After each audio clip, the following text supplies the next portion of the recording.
What's up, YouTube? This is the 82-0 podcast. So, continuing on looking at historic matchups, these two teams I consider very similar.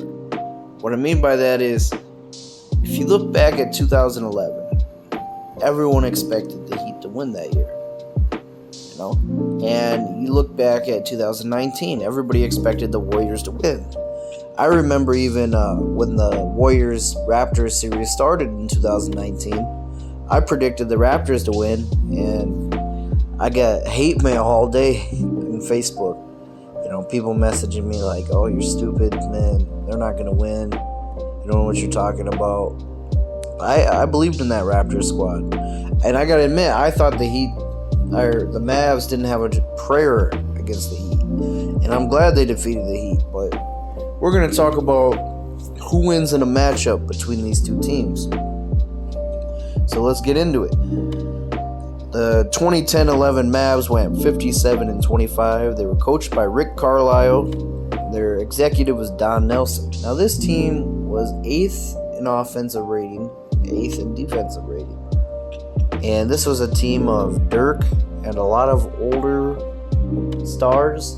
I don't want to say like superstars because a lot of these guys were past their prime, but they had Dirk Nowitzki, Jason Terry, Caron Butler, Sean Marion, Tyson Chandler, Peja Stojakovic, Jason Kidd, Deshaun Stevenson. They had a few younger guys too, like Ian Mahimi and Steve Novak, I guess you could say, was younger. They didn't have a lot of young guys. J.J. Barea was only 26, but Dirk was the leader of this team. And he had one of the best playoff runs. He defeated the Lakers and Thunder before going to the finals.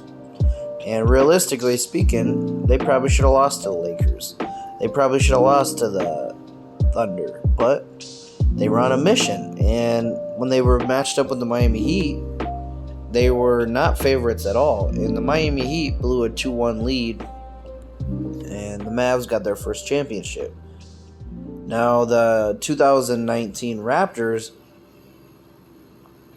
this team, I don't think anybody expected them to win it that year. And I mean, I'm talking like at the beginning of the season.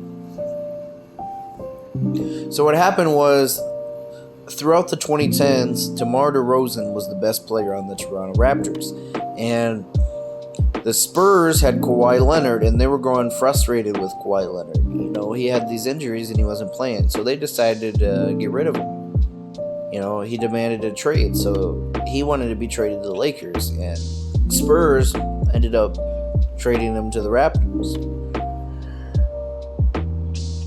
They trade him for DeMar DeRozan. So he goes to the Raptors, and he only plays 1 year there, that 2018-19 season. And they'd win the championship that year. They'd go up against Golden State. I want to say, too, in the semifinals when they were matched up against Philly, they went down to a Game 7. And Kawhi Leonard hit a game winner in that Game 7. He hit a 3-point, one of the most clutch shots I've ever seen. So they defeat Philly. Then they're matched up against the Milwaukee Bucks. And the Bucks, during this time, I gotta be honest, I thought the Bucks were gonna win it. But they came back and they beat the Milwaukee Bucks. The Bucks originally had a 2-0 lead, and the Raptors came back on a mission, And going into the finals, although the Warriors didn't have Durant, I don't remember anyone ever, other than me, predicting that the Raptors were going to win it. I remember the comments during this time were like, "Oh, Warriors in 4, Warriors in 5, we don't even need Durant," which is funny because after they lost the series, all these same Warrior fans that say, "We don't need Durant to win," were all saying, "We only lost because we didn't have Durant." It's funny how their narrative switches up. But anyways, Kevin Durant, he had a horrible injury in the playoffs, and he kind of rushed back to play because he started seeing how competitive this series was. was. And it's kind of actually sad because in that game 6, it was very competitive down to the wire. I mean, the Raptors only won 114 to 110. And this is when Klay Thompson would get hurt. And I think it was actually game 5 where the Warriors would win 106-105. And I do believe this is the game where Kevin Durant Kevin Durant comes back. He rushed back. He wasn't supposed to be back, but he was worried about the series because of how competitive it was. So anyways, he plays 11 minutes and has a horrible injury because he rushed back. And I want to mention too, this Warriors team had DeMarcus Cousins. So anyways, they win it. They were the 5th best offensive rated team and the 5th best defensive rated team. But I really consider these teams similar because of the manner that they won. You know, going up against an overpowering team. Yeah, so anyways, who would win in a series, right? Now, let's say a hypothetical situation, right? The 2019 Raptors meet the 2011 Mavs in the finals. I could see this going both ways. One thing I gotta mention though, the Raptors have a slight edge on defense. Kawhi Leonard is one of the greatest defenders of his generation. But anyways, the 2011 Mavs averaged 100 points per game. The 2019 Raptors averaged 114. The Raptors, although they have 45 rebounds per game, I don't consider them a better rebounding team because you gotta account for the pace. They got much better post defenders in Tyson Chandler. I mean, I know the Mavs have Serge Ibaka, but Tyson Chandler is a much better post defender. 3-pointers made. The Raptors averaged 12 threes made a game. The Mavs averaged 7.9 threes. They both shot 47% from the field. They both shot 36% from 3. And the Raptors have a free throw edge because they shot 80% and the Mavs averaged 77. So here's how I see it going down. You look at the matchups, right?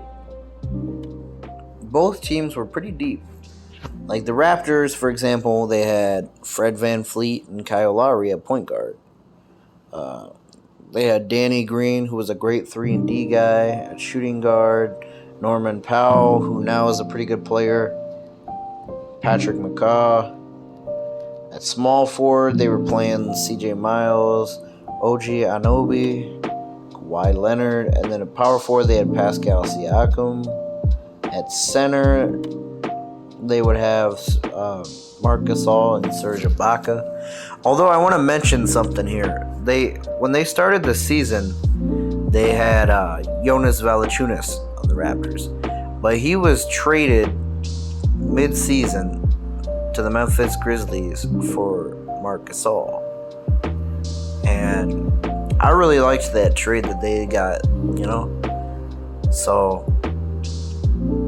their official center, I would say, was Marc Gasol because he was there when they won it. So anyways, they also had Jeremy Lin on that team. It was a deep team. So here's how I can see it going down.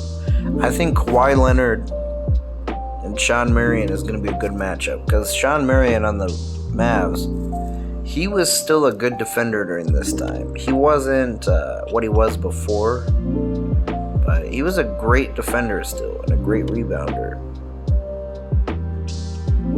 I could see Tyson Chandler being able to hold his own down low with Marc Gasol. I think he's going to give him some problems. And Dirk is going to push the pace. You know, I don't see Serge Ibaka stopping Dirk, and I don't see Pascal Siakam stopping Dirk. I think the Raptors could win, based on their perimeter defense and Kawhi Leonard and Danny Green, the Mavs team is going to have some troubles scoring in the backcourt. Jason Terry is going to struggle. But I do think at the end of the day, the Tyson Chandler and Dirk Nowitzki matchup down low is what's going to put them over the Raptors team. And not only that, they had some good depth at the center position. Jason Kidd, although he was 37 years old, he was still putting up 8 assists and 1.7 steals. I think Jason Kidd would be a good matchup with Kyle Lowry. And I think he wins that matchup. Kyle Lowry might have been a better player at that point of their career. I get it. But Kidd was still a great contributor. So my prediction is I would take the 2011 Mavs in 6. Obviously, it could go either way, and you never know. It's hard to predict these things, but I think what's going to set him over is Rick Carlisle is a better coach than the Raptors coach, Nick Nurse. And I don't think Dirk is going to be stopped by anyone. I mean, they dealt with young teams like OKC. They dealt with Kobe that year. They dealt with LeBron and Wade. I think they were just on a mission. So what's to say they couldn't stop this 2019 Raptors team? So my prediction is Mavs in 6. Let me know what you guys think down below. Thanks for watching.